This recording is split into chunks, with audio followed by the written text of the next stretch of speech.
Hey everyone, so welcome back to my channel. And last video में हमने बात करी थी कि टीचिंग क्या होता है, टीचिंग के नेचर क्या होता है, या फिर टीचर जो होते हैं उनकी क्या क्वालिटीज़ हो सकती है, और टीचिंग जो है उसकी कैरेक्टरिस्टिक्स या फिर हम बोल सकते हैं विशेषताएं क्या होती हैं। सो इस क्लास में हम बात करेंगे फेजेस ऑफ टीचिंग। और जैसे कि हमें पता है कि जो टीचिंग है वो कोई छोटा प्रोसेस तो होता नहीं है कि आपने टीचिंग करी, छोटी सी टीचिंग है और हो गई, क्योंकि ऐसा नहीं है कि आप बस क्लास में गए और पढ़ाया और चले आए, क्योंकि टीचिंग एक बहुत कॉम्प्लेक्स टास्क है। तो इसके लिए क्या करना पड़ता है, एक सिस्टमेटिक प्लानिंग करने की ज़रूरत होती है, और वो प्लानिंग किस तरीके से होती है वो हम इस वीडियो में आज कवर करेंगे। तो ये है आपकी क्लास नंबर 2, पेपर आपका है 3, लर्निंग एंड टीचिंग। जो भी बच्चे हरियाणा से कर रहे हैं उनके पास जो बुक है लक्ष्मी पब्लिकेशन की, और इनके राइटर हैं डॉक्टर S.C. ओबेरॉय, उनकी ये बुक है, उससे हम कवर करेंगे, उन्हीं का कंटेंट है ये। स्टार्ट करते हैं। बीएड फर्स्ट ईयर का ये कंटेंट है, जिस भी यूनिवर्सिटी में ये लगा हुआ फेजेस ऑफ टीचिंग उन सभी के लिए ये यूज़फुल है। ऑलराइट, तो हम इसको शुरू करते हैं। आपको जो क्वेश्चन है ना, वो इससे जो क्वेश्चन है वो लॉन्ग क्वेश्चन बनता है, 16 नंबर का क्वेश्चन आता है, जहाँ पे आपको बताना होता है what do you mean by phases of teaching, describe in detail the phases of teaching. तो इससे रिलेटेड आपको क्या पढ़ने की ज़रूरत है, शुरू करते हैं। टीचिंग क्या है? टीचिंग एक कॉम्प्लेक्स टास्क है। जैसे मैंने आपको बताया कि टीचिंग क्या है, बहुत एक कॉम्प्लेक्स, एक जटिल टास्क होता है, जो इतना सिंपल होता नहीं है जितना सिंपल वो दिखाई देता है। ये क्या है, इसको परफॉर्म करने के लिए एक सिस्टमैटिक प्लानिंग की ज़रूरत पड़ती है। और प्लानिंग का मतलब क्या, हम डिसाइड करेंगे कि हमें पहले क्या करना है, हमें बाद में क्या करना है। पहले का मतलब क्या होता है कि क्लास में जाने से पहले टीचर को क्या क्या चीज़ें करनी होती है। यहाँ पर स्टूडेंट की बात नहीं होती, यहाँ पर टीचर की बात होती है कि अगर आप बीएड कर रहे हो तो एज अ प्यूपिल टीचर आपको क्या क्या करने की ज़रूरत है क्लास में एंटर करने से पहले। इन ब्रॉडर सेंस क्या है, टीचिंग एक इंटीग्रल पार्ट है एजुकेशन का, और ये जो सिस्टम है, it is a system of action intended to induce learning. जो हमारी टीचिंग है वो क्या करती है, ये एक सिस्टम है एक्शंस का, जो हमने लास्ट क्लास में डिस्कस किया था। और ये क्यों करी जाती है, ताकि लर्निंग क्रिएट की जाए, बच्चे के बिहेवियर में मॉडिफिकेशन लाया जा सके, बच्चे के बिहेवियर को चेंज किया जा सके। इसका स्पेशल फंक्शन क्या है, टू इम्पार्ट नॉलेज, बच्चे को नॉलेज देना, डेवलप अंडरस्टैंडिंग एंड स्किल्स, कि बच्चे के अंदर समझ को क्रिएट करना, समझ को डेवलप करना, और उसके अंदर कुछ स्किल्स को डेवलप करना। अब क्या है कि एक इंटरेक्शन होता है इस टीचिंग के ड्यूरेशन में, एक इंटरेक्शन होता है टीचर और बच्चे के दोनों के बीच में, बातचीत होती है, कुछ चीज़ें टीचर बोलेगा तो कुछ चीज़ें बच्चा बोलेगा, और ये क्या है, टीचर और स्टूडेंट के बीच में होती है। और यही जो प्रोसेस है वो क्या है, टीचिंग का प्रोसेस होता है। अब ये जो इंटरेक्शन है डायरेक्टली हो जाता है, the interaction directs the student towards the achievement of the goal. ये जो इंटरेक्शन है वो क्या करता है, बच्चे को उसके गोल की तरफ लेके जाता है। मतलब बच्चा क्लास में है, उसका गोल क्या है कि उसे वो 5th क्लास, 6th क्लास, या फिर कोई भी पर्टिकुलर क्लास है वो उसे कंप्लीट करनी है। और कंप्लीट करने का मतलब है कि उस क्लास का जितना कंटेंट था उसकी उसे अंडरस्टैंडिंग हो गई है, उसको उसकी समझ हो गई है। अब आगे क्या बोला गया है कि ये जो इंटरेक्शन है, ये क्या है, ये सोल एलिमेंट है टीचिंग प्रोसेस का। आप सभी को पता है बिना इंटरेक्शन के कोई भी टीचिंग नहीं हो सकती है, मन की बात मन में ही रह जाएगी, सामने वाले बच्चे को समझ में नहीं आएगी। और इसीलिए बोला जाता है कि जो टीचिंग है उसमें क्या है, वेरियस स्टेप्स हैं, और डिफरेंट स्टेप्स हैं इसमें, जिसे हमें यूज़ करना पड़ता है, और वो क्या करते हैं, कंटिन्यू चलते हैं, एक के बाद एक हमें उन्हें फॉलो करना पड़ता है, और इसी को हम बोलते हैं फेजेस ऑफ टीचिंग। ये आई थिंक आपको क्लियर हो गया होगा। अब बोला गया है कि इसमें 3 फेजेस हैं जो कि आपको याद रखने हैं, बहुत ही सिंपल है। Pre active phase of teaching, मतलब कि जब आप एक्टिव नहीं हो उससे पहले की स्टेज क्या है, मतलब कि यहाँ पर आप चीज़ें प्लान करोगे, मतलब आपको क्या कंटेंट पढ़ाना है, किस तरीके से आपको वो कंटेंट पढ़ाना है। आप सोचोगे कि क्यों पढ़ाना है, आखिर हम अगर पढ़ा रहे हैं, अगर हम वाटर साइकिल पढ़ा रहे हैं, हमें क्यों पढ़ाना है, बच्चे को क्या समझ में आना चाहिए। और आप ये डिसाइड करोगे कि आप क्लास में उस टाइम पे, ड्यूरेशन पे पढ़ाते टाइम क्या क्या चीज़ें यूज़ करोगे। आप ब्लैक बोर्ड समरी यूज़ करोगे, या फिर आप कोई बच्चे को चार्ट दिखाओगे, मॉडल दिखाओगे, या फिर बच्चे को एक आपस में बच्चों को कहोगे कि आप कुछ प्ले करके दिखाओ। तो ये चीज़ें पहले ही डिसाइड कर ली जाती है, किस लिए, ताकि जो आपकी टीचिंग है वो इफेक्टिव हो सके। तो एक है आपका pre active phase, interactive phase, जब आप क्लास में टीचिंग कर रहे हो, और पोस्ट एक्टिव फेज, मतलब कि जब आपकी टीचिंग कंप्लीट हो गई है उसके बाद का टाइम आता है जहाँ पर आपको एनालाइज करना है, बच्चे को इवैल्यूएट करना है, बच्चे का टेस्ट लेना है। अब पहले फेज से स्टार्ट करते हैं, प्री एक्टिव फेज से स्टार्ट करेंगे। प्री एक्टिव फेज क्या है, ये फेज क्या है, रेफर करता है प्लानिंग ऑफ ए लेसन। आपने सुना होगा लेसन प्लान बनाता है एक टीचर जो है वो क्लास में जाने से पहले एक लेसन प्लान क्रिएट करता है। आप देखोगे कि आपको लेसन प्लान बनाना सिखाया भी क्या होगा। अगर नहीं भी सिखाया तो बहुत सिंपल होता है, इतना कुछ hard and fast rocket science नहीं होता है।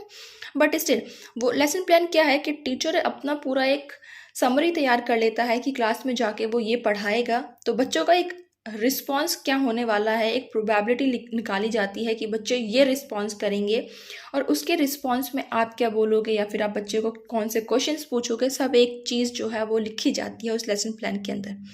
इस फेज में क्या होता है, प्लानिंग की जाती है। प्लानिंग होती है किसकी, टीचिंग की, कि जो टीचिंग है वो किस तरीके से कैरिड आउट होगी, मतलब किस तरीके से आगे बढ़ेगी।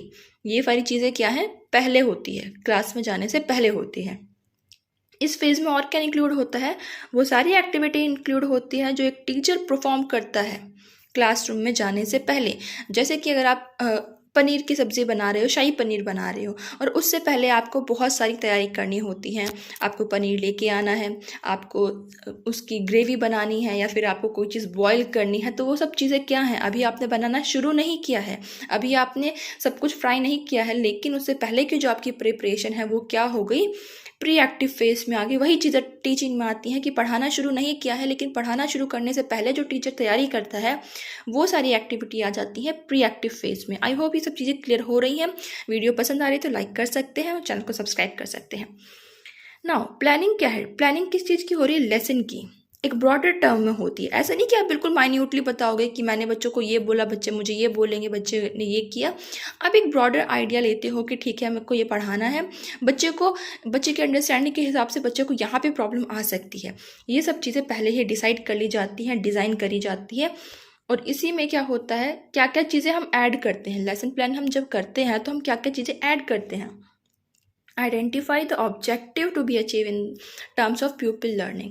इसका मतलब क्या होता है कि ये डिसाइड किया जाता है कि कौन से ऑब्जेक्टिव जो है वो बच्चा सीख लेगा। मतलब कि अगर मैं वाटर साइकिल पढ़ा रही हूँ तो मेरा कोई मोटिव होगा कि मैं बच्चों को ये पढ़ाऊँगी तो बच्चों के अंदर ये चीज़ें आ जाएंगी। उन्हें पता चल जाएगा कि जो पानी है वो किस तरीके से इवेपोरेट होता है या फिर कंडेंस होता है, किस तरीके से रेन होती है। तो ये वाटर साइकिल है, तो ये मेरा ऑब्जेक्टिव है, ये मुझे आइडेंटिफाई करना पड़ेगा कि क्लास के एंड में बच्चों को ये चीज़ें समझ में आ जानी चाहिए। स्ट्रेटजीज़ एंड मेथडोलॉजीज़ यहाँ पे अडॉप्ट करी जाती हैं।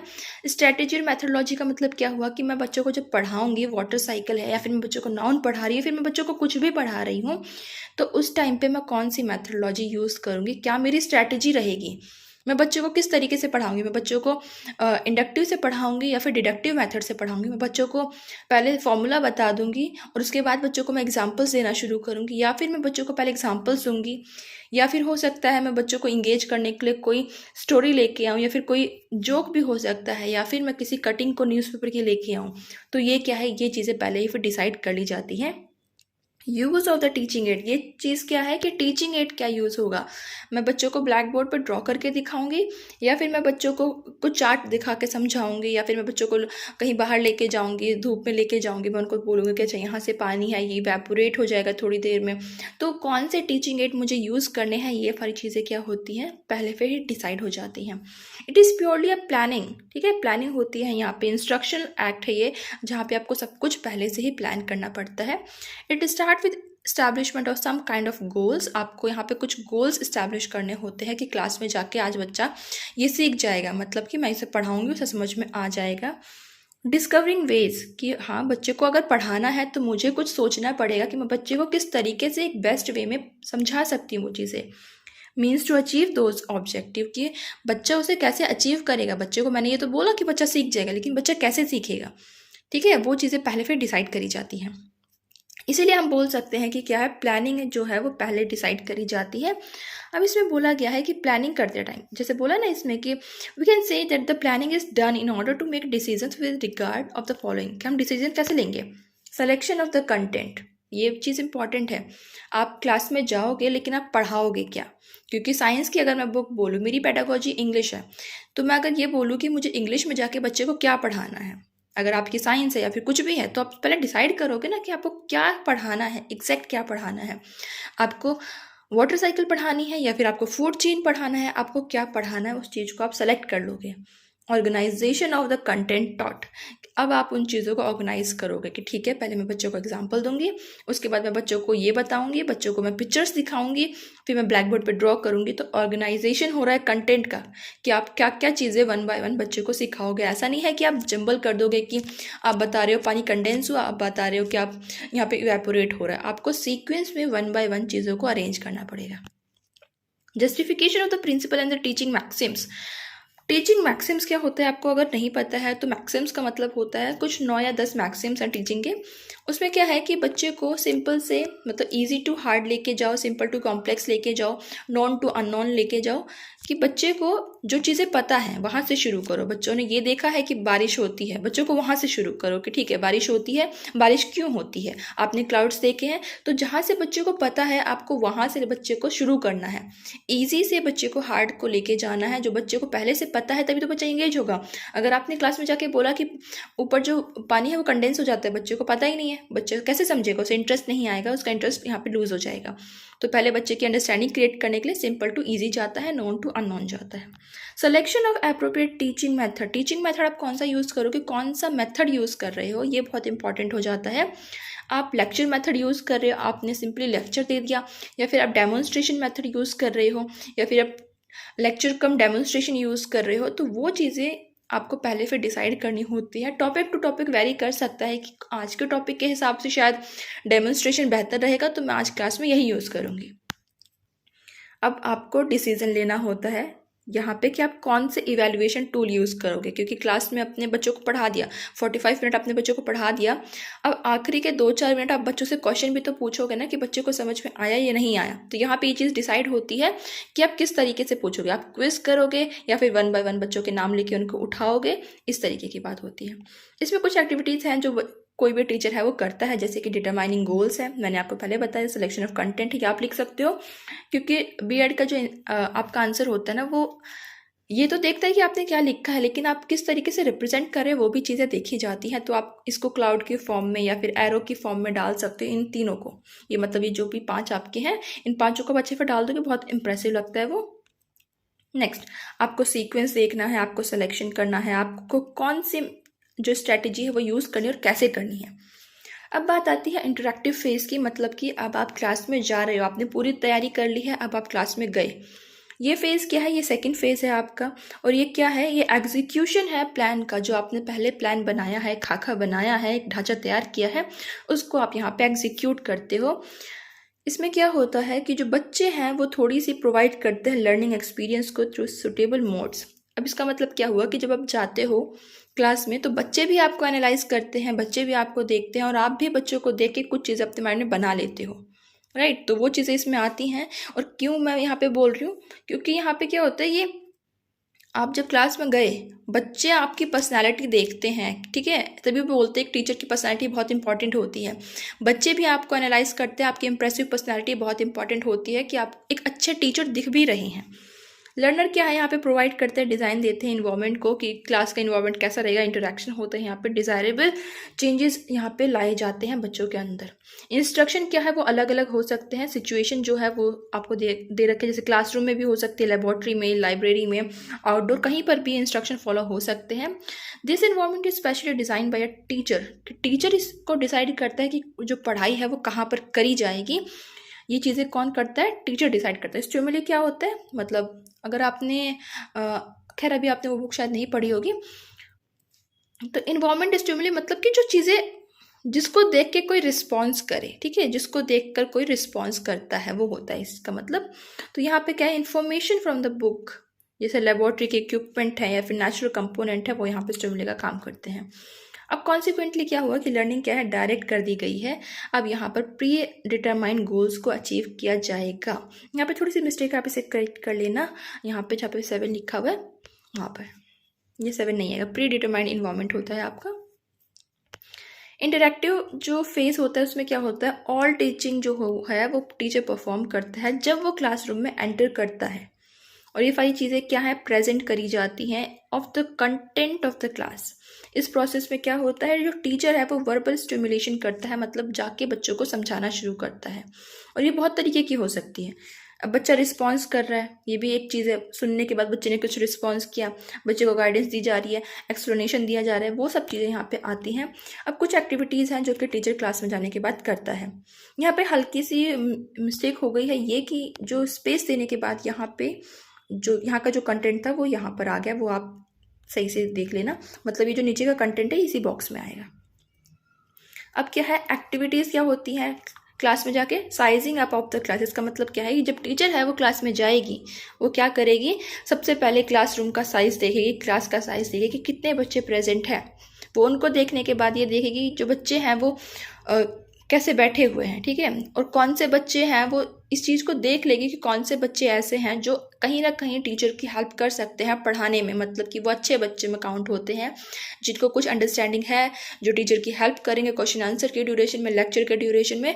और वो ये भी टीचर देखता है कि कौन से ऐसे बच्चे हैं जो ट्रबल मेकर्स हैं, क्योंकि उन पे उन्हें फोकस ज़्यादा करना पड़ेगा। तो ये क्या है, साइजिंग अप द क्लास होता है। इसमें क्या है, बच्चे भी टीचर को देखते हैं, टीचर की पर्सनालिटी को देखते हैं, और इसीलिए बोला जाता है कि टीचर की पर्सनालिटी बहुत इंपॉर्टेंट होती है। उसे अपनी सारी टीचर की जो क्वालिटीज़ है, कैरेक्टरिस्टिक्स हैं, वो दिखानी पड़ती हैं इस स्टेज में, ताकि वो एक अच्छा टीचर बन सके। हम बोलते हैं ना कि टीचर हो तो आप पेन में मतलब पेन को मुंह में नहीं लोगे, या फिर आप इस तरीके से बैठोगे नहीं, या फिर आप इस तरीके से कपड़े नहीं पहनोगे, क्योंकि आपका जो एरिया है टीचिंग का वो बहुत स्पेसिफिक है, आपको टीचर की तरह दिखना भी चाहिए, ठीक है। तो इम्प्रेसिव पर्सनैलिटी जो है वो बहुत इंपॉर्टेंट हो जाती है। मेन क्या हुआ इसमें, sizing up of the class. आप जाके क्लास में बच्चों को देखोगे, कौन से बच्चे आपकी हेल्प कर सकते हैं, कौन से बच्चे ट्रबल मेकर्स हैं। बच्चे जो है वो भी आपको कहीं ना कहीं देखेंगे कि आपकी पर्सनालिटी क्या है, तो दोनों तरफ से वो जो देखने का प्रोसेस है वो दोनों तरफ से चलता है। उसके बाद बात आता है हेल्पिंग स्टूडेंट, जो है मैंने आपको बताया कि इसका मतलब क्या है कि जो स्टूडेंट है वो हेल्पिंग मोड में है या नहीं है। Knowing the learner, knowing the learner का मतलब क्या होता है कि आपको लर्नर के बारे में पता होना चाहिए, बच्चे का लेवल क्या है वो आपको पता होना चाहिए, बच्चे की एबिलिटी क्या है, इंटरेस्ट क्या है, एटीट्यूड क्या है, या फिर बच्चे का एकेडमिक बैकग्राउंड क्या है, ये सब चीज़ें आपको पता होनी चाहिए पहले से। अब क्लास में गए, अब आपको वाटर साइकिल पढ़ानी है। अब आप उस वाटर साइकिल को, अब जैसे वाटर साइकिल का जो कंटेंट है वो आपको 5th क्लास में भी मिलेगा और 12th में भी मिल जाएगा, 10th तक तो मिलता ही है। अब इससे क्या हुआ कि आपको ये पता होना चाहिए कि आप किस क्लास को पढ़ा रहे हो, उनका लेवल क्या है, उन बच्चों को कितनी चीज़ें आती हैं। यूँ नहीं होता कि आप 5वीं के बच्चे को पढ़ाने गए, आप 10वीं के बच्चे की उसी आइडियाज़ दे रहे हो, उसके कॉन्सेप्ट क्रिएट कर रहे हो, उसको समझाने की कोशिश कर रहे हो, तो वो चीज़ें वेस्ट हो जाएंगी। इसीलिए बोलते हैं कि लर्नर का जो लेवल होता है, उसकी जो प्रीवियस नॉलेज होती है, बच्चे को क्या पता है, ये जानना बहुत ज़रूरी होता है। और उसके बाद क्या होता है, स्टार्ट टीचिंग। अब उसके बाद जो टीचर है वो पढ़ाना शुरू कर देगा, वो वर्बल इंटरेक्शन होगा, वो बच्चे को कुछ बताएगा, बच्चे उसे कुछ बोलेंगे, तो ये चीज़ें यहाँ पर आ जाती हैं। और ये हो गया आपका इंटरेक्टिव प्रोसेस खत्म। इसमें भी हम बोल सकते हैं वो जो टीचर है वो चार्ट यूज़ कर रहा है, बुक्स यूज़ कर रहा है, क्या क्या चीज़ें यूज़ कर रहा है, बच्चे क्वेश्चन पूछेंगे, टीचर आंसर देगी। हो सकता है बच्चे कुछ पॉजिटिव रीइंफोर्समेंट दिखाएं, मतलब कि अच्छा बिहेवियर आ रहा है, हो सकता है बच्चे में कुछ नेगेटिव बिहेवियर आ रहा है, तो उन सब चीज़ों को यहाँ पे ऐड किया जाता है। इसके बाद बात आती है पोस्ट एक्टिव फेज की, मतलब कि पढ़ा लिया, सब कुछ हो गया, अब क्या करेगा टीचर। यह हमारा थर्ड फेज होता है। ये क्या है, टीचर की एक्टिविटी को इंक्लूड करता है। इसमें क्या बोला गया है, इसमें एनालाइज किया जाता है रिजल्ट्स को। रिजल्ट्स मतलब ये एग्जाम्पल का साइन था, ये गलती से ऐसा हो गया, ये एग्जाम्पल आप इसे ठीक कर लेना प्लीज़। चलो, ये फॉर एग्जाम्पल था यहाँ पर, इसे हटा देती हूँ अब मैं, राइट। तो एनालाइज करने की बात हो रही है ना, कि एनालाइज करेगा कि टीचर ने जो पढ़ाया है बच्चे को समझ में आया या नहीं आया। टीचर पढ़ा के चला गया है, अब वो क्या करेगा, अब यहाँ पे इवैल्यूएशन शुरू होगा। इवैल्यूएशन मतलब बच्चे को देखा जाएगा उसे क्या आया क्या नहीं आया, जो हम चाहते थे वो ऑब्जेक्टिव हुए पूरे या नहीं हुए। ये क्या होता है, इट डिसाइड्स स्टूडेंट्स लर्निंग, कि बच्चे की लर्निंग हुई है या नहीं हुई है, बच्चे को कहाँ पे प्रॉब्लम है अंडरस्टैंडिंग में, कौन से स्पेसिफिक एरिया में उसे दिक्कत हो रही है। It also suggest as the necessary changes. अब टीचर ने पढ़ा लिया, लेकिन इसके बाद टीचर अपने आप को भी इवैल्यूएट करेगा कि मुझे कहाँ पे बदलाव करने की ज़रूरत है, क्योंकि no one is perfect in this world, ठीक है, कोई भी परफेक्ट तो है नहीं। और हर एक इंसान जो है वो क्या कर रहा है, लर्न करता है, डे बाय डे लर्न करता है, कोई भी परफेक्ट नहीं है। इवन जो बहुत अच्छे टीचर्स हैं वो भी क्या करते हैं, वो भी क्या बोलते हैं। हमारी एक बहुत अच्छी टीचर थी, वो क्या बोलती थी, हर साल मुझे कुछ नया जानने को मिलता है। क्यों, क्योंकि जो बच्चे इंटरेक्ट करते हैं तो बहुत सारे बच्चों के जो आइडियाज़ होते हैं वो ऐसे होते हैं जो टीचर ने कभी नहीं सोचे होते हैं। तो ये क्या होता है कि अडेप्टेशन जो है वो चलता रहता है, आप नई चीज़ें असिमुलेट करते रहते हो। तो चेंजेस क्या है, लाए जाते हैं सिस्टम में, फोर्थ कमिंग इंस्ट्रक्शनल पीरियड, ये सब काम की चीज़ नहीं है। आपको कुछ मेन चीज़ें याद रखनी है। आपके माइंड में अगर चीज़ें आ गई, फिक्स हो गई, समझ में आ गया, आप पेपर बहुत अच्छे से करके आओगे। तो ये क्या है, ये पोस्ट एक्टिव फेज है। इसमें कुछ एक्टिविटीज़ होती है, जैसे कि इवैल्यूएशन एक्टिविटी होती है। अब यहाँ पे इवैल्यूएशन एक्टिविटी की बात करी गई है सॉरी। अब पोस्ट एक्टिव फेज में क्या होता है, इवैल्यूएशन करी जाएंगी, इवैल्यूएशन एक्टिविटीज़ होंगी। ये एक्टिविटी क्या होती है, परफॉर्म करी जाती है। जैसे कि टेस्ट हो सकता है, क्विज हो सकता है, ठीक है, आप क्विज करवा रहे हो, ऑब्जर्व कर रहे हो बच्चों के रिएक्शन को, कि क्वेश्चन, जैसे कई बार हम देखते हैं कि टीचर ने क्वेश्चन पूछा, कुछ बच्चे होते हैं जो डायरेक्टली आई कांटेक्ट बनाते हैं टीचर्स के साथ, और कुछ बच्चे क्या होते हैं यहाँ वहाँ देखने लग जाते हैं। तो वो क्या हुआ, बच्चों के बिहेवियर को ऑब्जर्व कर रही है टीचर की, बच्चे के बिहेवियर को वो समझ जाएगी, बच्चे को समझ में आया है या नहीं आया है। यहाँ पे सिचुएशंस को देखी जाती है, कुछ कमेंट्स देखे जाते हैं कि बच्चों ने जो किया है उसके हिसाब से। Summing up the teaching task, अब यहाँ पे टीचिंग की समिंग अप हो रही है, मतलब काम खत्म हो चुका है। इसमें क्या होता है, टीचर सम अप करता है टीचिंग टास्क को, और यहाँ पे क्या देखा जाता है, फॉर एग्जाम्पल ये क्वेश्चंस पूछता है लर्नर से, वर्बल भी हो सकता है, रिटन भी हो सकते हैं, वो ओरली पूछ ले, हो सकता है वो कोई छोटा सा टेस्ट ले ले बच्चों से। बिहेवियर जो बच्चों का है उसे मेजर किया जाता है कि अचीवमेंट हुई है करेक्टली या नहीं हुई है।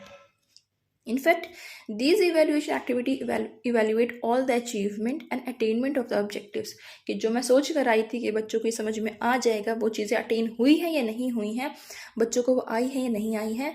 और अगर इस चीज़ की एब्सेंस है, in the absence of all this evaluation activity, the entire teaching process would be N incomplete process, क्योंकि टीचर को पता ही नहीं चलेगा। अगर इवैल्यूएट नहीं करेंगे तो टीचर को नहीं पता चलेगा बच्चे को समझ में आया या नहीं आया। इसीलिए क्या है, ज़रूरी है, ये फेज रिलेटेबल है, रिलेटेड है टीचिंग और लर्निंग दोनों के लिए। इसमें कुछ एक्टिविटीज़ हो सकती हैं, जैसे कि आपको यहाँ पे देखना है चेंजेस को, रिजल्ट्स को एनालाइज करना है, सिलेक्शन ऑफ टेस्टिंग डिवाइसेस हैं, टेक्निक्स हैं। यहाँ पे आप अपनी स्ट्रेटेजी भी चेंज कर सकते हो। यहाँ पे हम इसको भी इंक्लूड करते हैं कि किसी टीचर ने ये वाला मेथड यूज़ किया, लगा लीजिए लेक्चर मेथड यूज़ किया, उसे लगा कि शायद ये काम का नहीं था, इतना यूज़फुल नहीं था, तो नेक्स्ट क्लास में वो क्या करेगी, डेमोन्स्ट्रेशन मेथड को यूज़ कर लेगी, इसको हटा देगी। तो ये क्या है, इवैल्यूएशन हो रहा है, वो बच्चों का भी इवैल्यूएट करेगी और खुद को भी इवैल्यूएट करेगी। टीचिंग क्या है, हम बोल सकते हैं कि टीचिंग एक कॉम्प्लेक्स एक्टिविटी है, और ये क्या है, कंट्रोल इन्वायरमेंट में करी जाती है, क्लासरूम में करी जाती है। इंटरेक्शन यहाँ पर होता है। इन्वायरमेंट क्या है, constitute by the content, content यहाँ पे पढ़ाया जाता है, वो मेन चीज़ है। टीचर क्या है, वो ऑर्गेनाइज करती है हर एक चीज़ को, डिफरेंट वेज को, मीन्स को, कि वो किस तरीके से लर्निंग क्रिएट करेगी।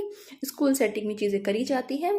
और टीचिंग क्या है, व्यू करी जाती है, कॉम्प्रिहेंसिव प्रोसेस। टीचिंग क्या है, कॉम्प्रिहेंसिव प्रोसेस है, यहाँ पे हर एक एरियाज को रखा जाता है। बच्चे का मेंटल डेवलपमेंट होगा, बच्चे की लिसनिंग डेवलप करी जाएगी, बच्चे के अंदर को करिकुलर एक्टिविटीज़ भी डेवलप करी जाती हैं, वो कराई जाती हैं। और टीचिंग क्या है, teaching is an active interactive process, जहाँ पर क्या होता है, चीज़ें डिज़ाइन करी जाती है कॉन्शियसली इन्वायरमेंट में। बच्चे क्या होते हैं, यहाँ पे पढ़ते हैं विद अ डेफिनेट पर्पस, बच्चों का एक पर्पस होता है, यहाँ पर एक्टिविटीज़ ऑर्गेनाइज करते हैं टीचर। और ये क्या है, क्लासरूम में भी हो सकती है और बाहर भी हो सकती है। बाहर का मतलब है लाइब्रेरी है, लेबोरेटरी है, आपकी ग्राउंड है, प्ले ग्राउंड है, वहाँ पर भी हो सकती है। विद और without the presence of teacher भी हो सकती है, जैसे कि टीचर है तभी भी हो सकती है, टीचर नहीं है, आप चलते चलते गिर गए, वो भी आपकी लर्निंग हो सकती है। तो यहाँ पे हमारी आज की क्लास खत्म होती है। हम मिलेंगे नेक्स्ट क्लास में, जिसमें हम बाकी की क्लासेस को कंटिन्यू करेंगे। ये था आपका unit number 1, paper number 3, and I will see you in the next video. Till then take care, bye bye.